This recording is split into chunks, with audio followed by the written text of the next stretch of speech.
République autorise le président de la République à ça 10 ans. Mais vu bonne volonté, le président de la République à ça ceux qui battent opposition, en tout cas, la déclaration contraire. Il y a la constitution. À ce moment-là, la prochaine marche, vous allez envoyer le président de la République au-delà de 30 ans. Jamais on peut accepter un homme qui est bien éduqué, à la 5 ans à pouvoir et il part, et à la prochaine, tu as quelqu'un qui est très indiscipliné. Ça, on n'acceptera jamais. Merci beaucoup, monsieur le président Félix Tshisekedi. En dehors de vous, il n'y a aucun Congolais qui peut parler de l'intérêt général.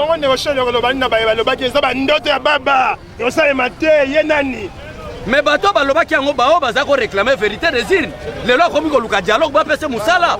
Les lois comme calme. Même Fridolin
ça vient marcher non, elle a dit autant mon latte. Français à passe.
président na biso Fachi akoti na mitema kado eleki kelasi ezalaka te kado eleki kelasi ezalaka te yango wana twali kotambola so bapapa mpona kokumisa chef de l'état parce que mwana mpona azwa esengeli atanga kelasi merci mingi na président Fachi lelo bana nyonso bakoti kelasi yango mpenza tobengi kaka papa éducateur tobengi efo za prix efo za diplôme d'honneur ya papa médecin social. Vraiment, merci Mingi, chef de l'État. Alors, bonjour président. Oui, toujours la marche. Oui. On a déjà été validé.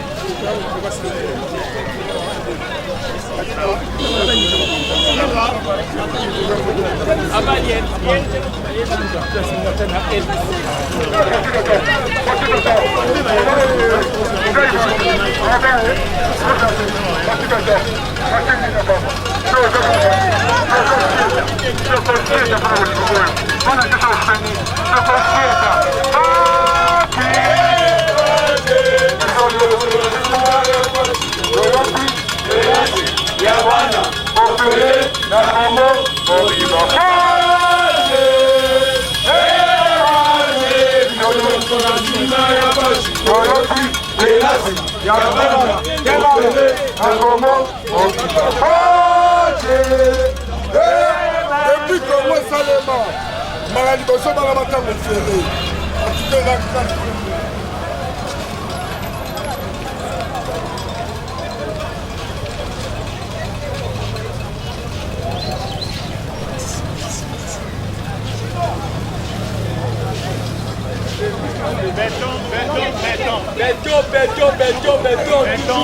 Béton.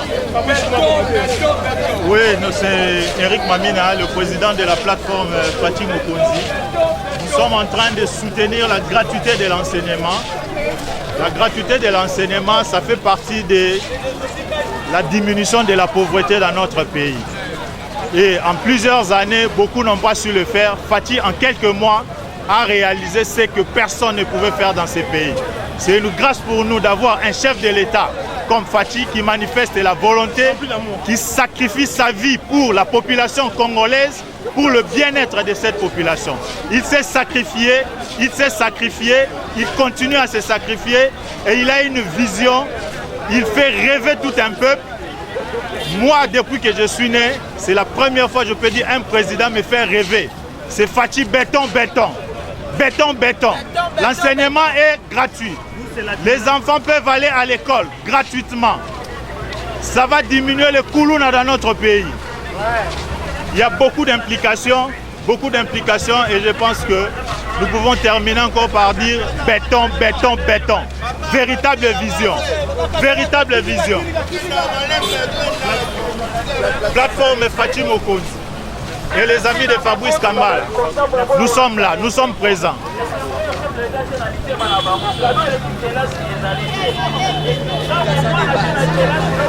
Éducation de base.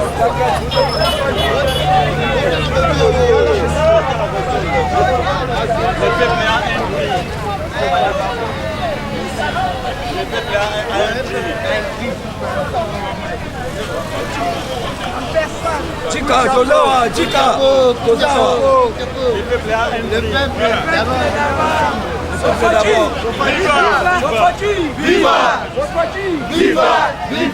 Viva!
Pati Beton, Pati, todo mundo aqui.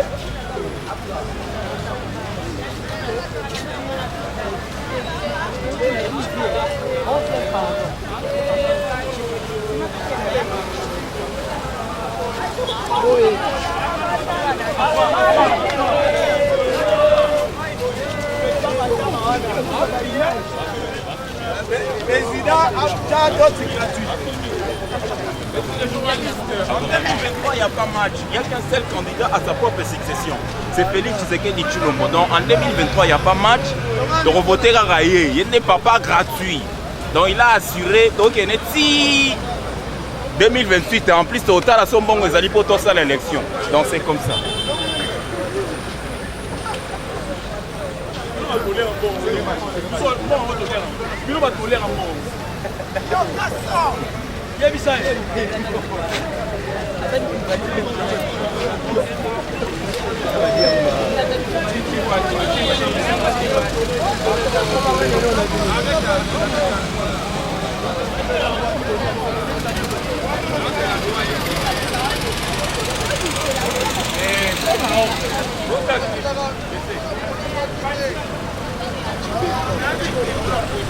Ah, vous faites les très belles balles.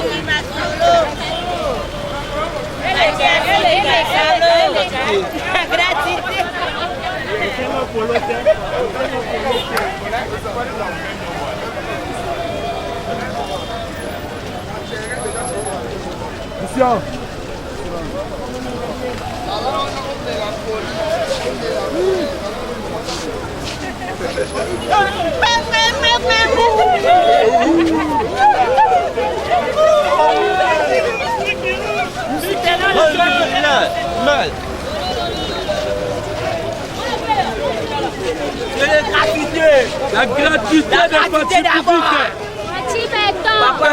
Papa social. Papa, c'est pas parce que moi l'interview. Loba moi la loba.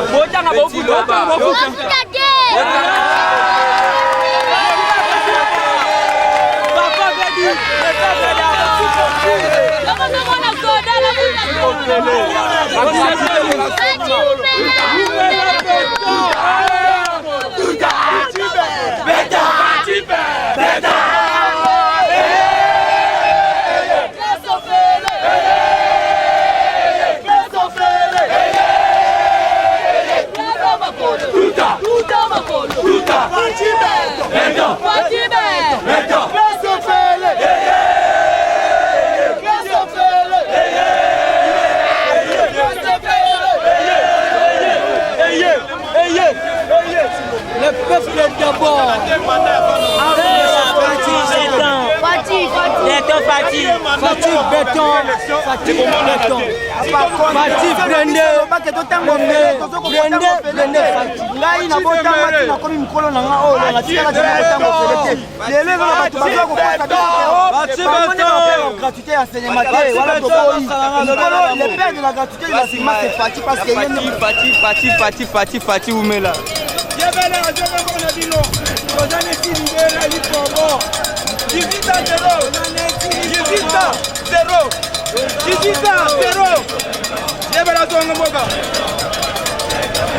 Pati Beton.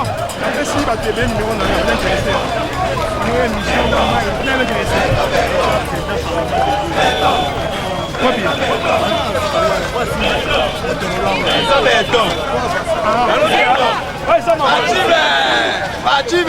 Merci beaucoup, Pati Bunker, Papa Malewa, Tondimi, Toye Bisonyoso, pour la Pati Beton, Pati Bunker, Pati Malewa, Papa merci.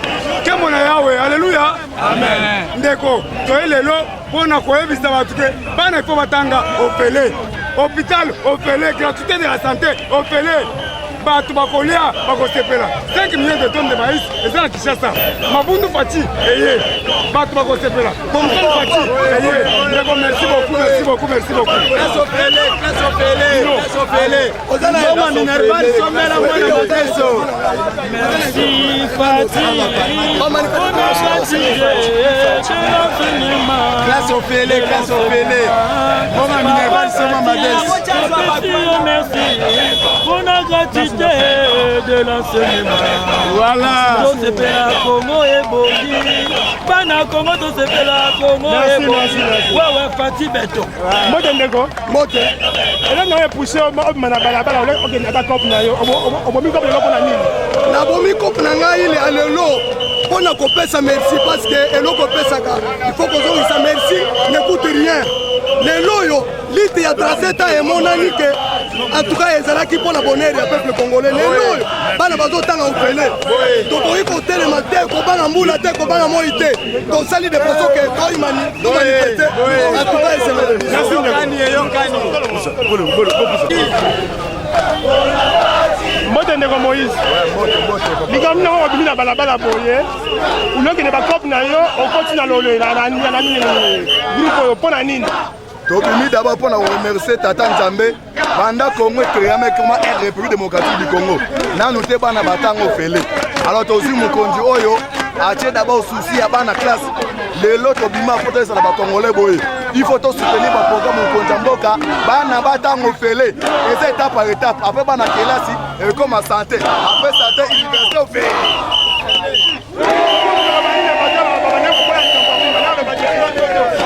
Message on a fait ça. On a revendiqué réponse au fait la base. On a moule beti, ba musu bazoya, musu bazanja bazoya. Basi bango le peuple, bazala beze bana batanga opele. Yo so oza ba interno égoïste et yo peuple bango yo, ba so li mukonjambo ka ça pour ça. Mais il paraît que ba sibe awa. Batu baza bele, musu baza tina limité bazoya, moule beta kinako na Kinshasa. Ba musu baza tsangu bazoya. Donc papa jeunesse, Kenya na est-ce que chipo mo na nombre bazala. Donc peuple s'est mobilisé. Kinshasa est tombé. Bon, moi ça na moni ba moké na condamné. Mbote journaliste Yokanson télévision. Nous avons dit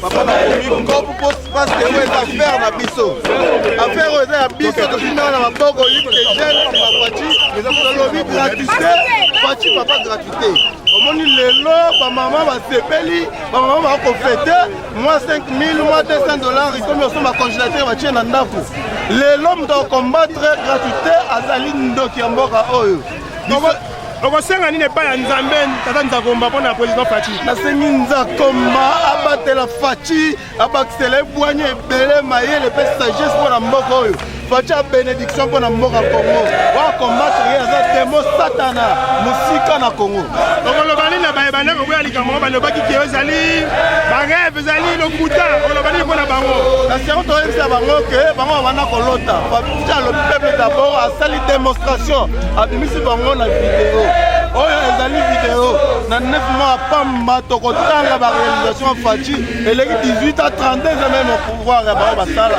na 9 mois pamba bomoni bilelo gratuité banzela bapa banini donc eza ebele quand chaque faut moderniser olobalinga Faci béton armé. Merci. Mbote mama. Mbote papa na ngai.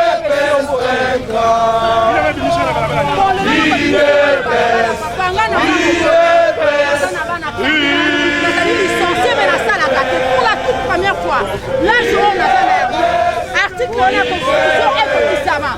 Bana batama opele yango wana na ye pour la soutenir président de la République na institution oyafi ya gratuité ya enseignement yango nde na kimi na balabala. Merci. Merci beaucoup, merci. Mwana papa. Nini sino mwana balabala longi na Congo. Oya makambo oyo.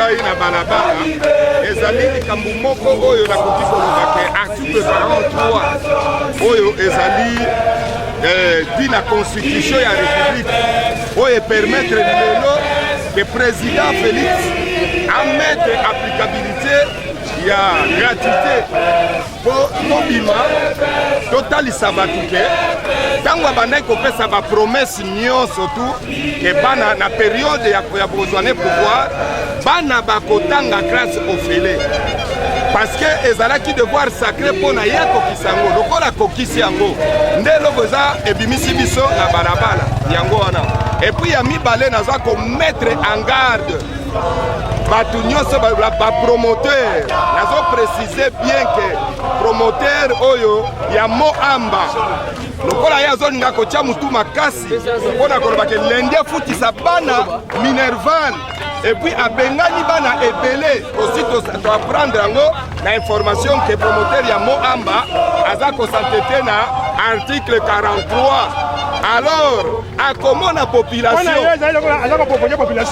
azali ko provoquer population. Donc c'est la provocation plus simple. Mais c'est purement simple pour les provocation parce que promoteur wana ya Moamba, il faut s'apprendre que pays oyo ezali ayete ya ni tata na ye ni mama na ye ezali pays na biso nyonso tu yango na biso ntango tozo soutenir gratuité oyo ezali koloba boye toboyi koyoka ke ekole moko songolo ezotelemela mobeko ya mboka ezali président de la république te kasi ezali constitution de la république donc nini est censé de violer la loi oyo akomeka akomona biso lendi na Moamba tozali mpe na négociole oyo boyebi nango mashole oyo kombo neti ya zome bayebi ye na mona ya IDPS na mona ya Congo na kombo ya shole mbote négociole mbote bandeko nyonso balandaka IDPS parce que le Congo c'est l'IDPS. On ne peut pas parler de la politique sans citer le nom de l'IDPS. Bato nyonso zomona bazoyemba bazosepela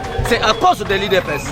Moi donc pour le royaume ça peuple congolais ko avertir même quelques écoles catholiques à la prochaine soki toyoki kezana bato musu bazobengana bango ekozala sikoyo tokopesa mot d'ordre ya kobriller maintenant les écoles parce que président de la République a un objectif comment soutenir les parents yo za sango obotaka te ozana mwasi te ozana charge ozwaka te mais osoti école plus de $600 yango wana mpona reconnaissance ya président de la République topesaki mot d'ordre to marché pour soutenir ye. Je crois mokili mobimba bomoni que en République démocratique du Congo il n'y a qu'un seul politicien qui est populaire, c'est Félix Tshisekedi Tshilombo. D'ailleurs la constitution de la République autorisée, la constitution de la République autorise le président de la République à ça à 10 ans. Mais vu bonne volonté président de la République à ça nango. Ceux qui battent opposition, en tout cas, la déclaration contraire, il y a constitution. À ce moment-là, la prochaine marche, vous allez voir le président de la République au-delà de 30 ans. Jamais on peut accepter un homme qui est bien éduqué, à la 5 ans à pouvoir et il part, et à la prochaine, tu as quelqu'un qui est très indiscipliné. Ça, on n'acceptera jamais. Merci beaucoup, monsieur le président Félix Tshisekedi. En dehors de vous, il n'y a aucun Congolais qui peut parler de l'intérêt général.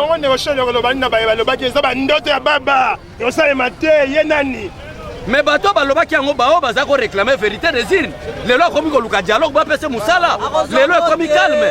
Même Fridolin Ambongo abundisa Etienne Tshisekedi na Tshisekedi Félix. Lelo a changé maloba. Akomi ko loba clair que non en dehors de Félix Tshisekedi il n'y a aucun Congolais qui peut parler comme Félix Tshisekedi. En tout cas muto para o azala ndako.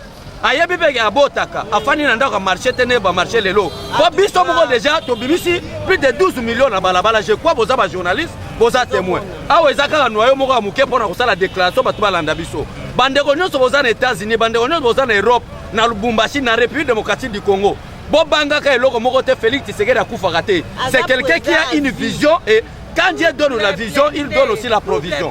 Et dès que Félix Tshisekedi a un malheur, moi, tu comme il était. Malgré, vous savez que tous autres travaillent dans la FCC. Tous autres travaillent dans la FCC pendant les jours. Parce que conformément à l'article 78 de la Constitution, qui stipule que le président doit nommer le premier ministre ainsi que les membres du gouvernement de la majorité parlementaire. Mais Naboutou, parce que nous coaliser pour combattre Félix Tshisekedi. Il y a un mettre ce qu'il fait. L'équipe à la télévision. Nazana ba preuve na l'équipe. Et bon, il y a Kabila Rwandais, Azar régime Afdel. Comment est-ce qu'il y a un Congolais d'origine? Yo lingo wanga. Etienne Kabila yawa alobi que voici le vrai fils de Laurent Désiré Kabila. Dès qu'on parle de vrai, c'est-à-dire il y a des faux. Et Kabila est le faux fils de Laurent Désiré Kabila. Comment est-ce qu'il y a un travail à l'Ingamakamalamou Félix Tshisekedi Zosala? Il y a un adressé la chaîne Nabino Kolobaboy. Ce qui fait la force du président de la République, ce n'est pas la majorité parlementaire, mais la majorité populaire, conformément à l'article 5 de la Constitution. Pourquoi ça a la majorité dans le Parlement, mais bon, ça faible. Mais Félix Tshisekedi a la minorité dans le Parlement, mais ce qui fait la force de notre leader, c'est la majorité populaire qui est le peuple. Donc, peuple congolais dans le monde, gratuité Simbi. Maintenant, tous autant en mémo, tous autant qui journalistes, tout en mémoire devant le ministère de l'enseignement primaire et secondaire. À la prochaine, ceux qui sont à l'école, et Bengani Bana, surtout Moamba, Bakol Nyosa Moamba, ceux qui sont yoki, qui sont à l'école, Babimisi Bana na Balabala, opération de Osala maintenant, ils ont brûlé les écoles, on y a respecté, vision chef de l'État. J'ai béni le président de la République, j'ai béni le peuple congolais. Mais je suis en train de maudire toute personne, quel que soit son rang social ou son rang intellectuel, on est en train de maudire tout Congolais qui est contre la vision du chef de l'État. Nzambe vraiment, Ozomona Kabila Luka Boma Félix, il faut être clair. Kabila Luka Boma Félix, c'est qu'il y a Est pays. Mais à juillet, il y a un Ozomona na début na que Félix Tshisekedi Azali Oyo, Nzambe a fait cette vision pour être au Kende Liboso. Mieux vaut que Naï Nakoufa, que le président Félix Tshisekedi Nakoufa. On ne peut jamais accepter en un jour que soit un indiscipliné maintenant à la tête du pays. Merci beaucoup, monsieur le président Félix Tshisekedi. C'est pour vous remercier. Nabola Mozosala. 18 ans Kabila, 18 ans Nzala. Et ça qui 18 ans, il y a pas de foot à mort, on a $600. Mais le lot Félix Tshisekedi n'a que 10 mois seulement. Le lot gratuit en seulement Salemi. Vous touchez au président Félix Tshisekedi, vous touchez au peuple congolais. Merci beaucoup, monsieur le président de la République. Merci beaucoup, chers journalistes. Nandenge vous accompagner Bissot. Mais tu combattre toute personne. D'ailleurs, moment Tozali, Ezali moment campagne. Mais au moment l'association va métier, va bandi campagne. Nana yebite na Congo. Mais tel que Moïse Katumbi, c'est un métier. Yo yebite que Moïse Katumbi est un métier. Or, la constitution stipule que pour être candidat président de la République, vous devez être congolais d'origine. Or, que la tête à Congo, c'est bon, ça va métier. Yo, au Sakalana Félix Tshisekedi, en tout cas, aux autres Kosala. Peuple congolais, botika la malamu. Bandeko Moussouba Zala pour savoir ça l'interview Bolanda Bango pour être toqué de Liboso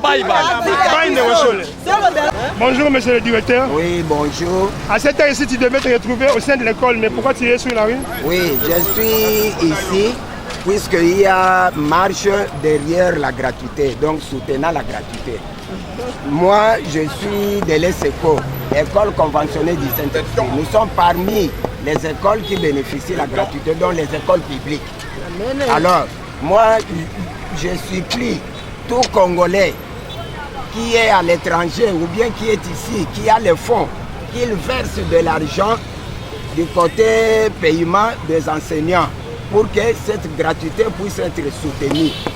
Nous scolarisons les enfants sans demander quelque chose, mais on n'est pas encore payé. Nous sommes des 5P. Depuis 2013, qu'on nous a donné le numéro matricule. Alors nous demandons au président, avec cette volonté politique qu'il a eue, pour montrer déjà la foi que nous avons. Nous enseignons depuis septembre. Bonjour papa. Nous sommes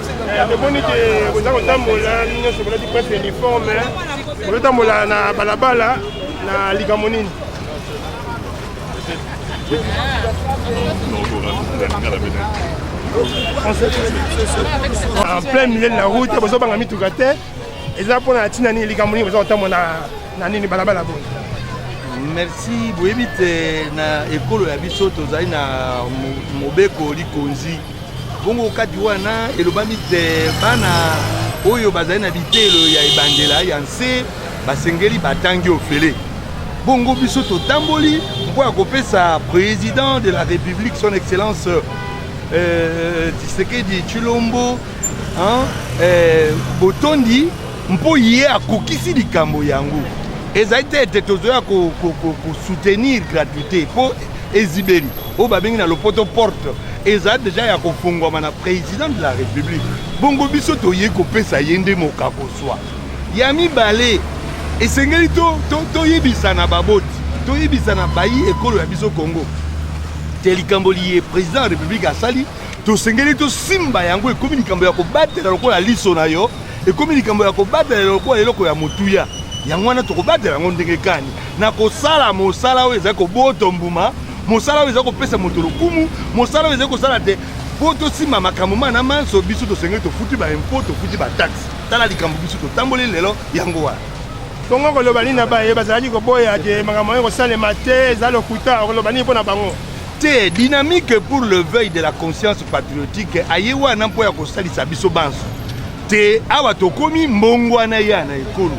baoyo bazali koboya bayebaki te bayebi te eza likambo ezali na kati ya mobeko likonzi eza na kati ya constitution bongo ya mibale bakanisaki te moto akobongisa ekolo oyo azali te okoba mbala mingi tolobaka likambo ya nani yo kanisi yo moto akobongisa ya mboka oyo te biso bato tokobongisa mboka oyo mpo eza ekolo ya biso eza mboka ya biso bongo bao bazali kobanga bango moko bamono ofele bana ya bitelo ya nse bakotanga mpe babandi kotanga merci ndeko iyo longonya na yo bosala mosala kitoko mpo sikoyo tomoi ndenge bofungoli bizibeli bya bino bana mboka nyonso bazali koya mpe bazali koloba na kimia elengi owapi ok merci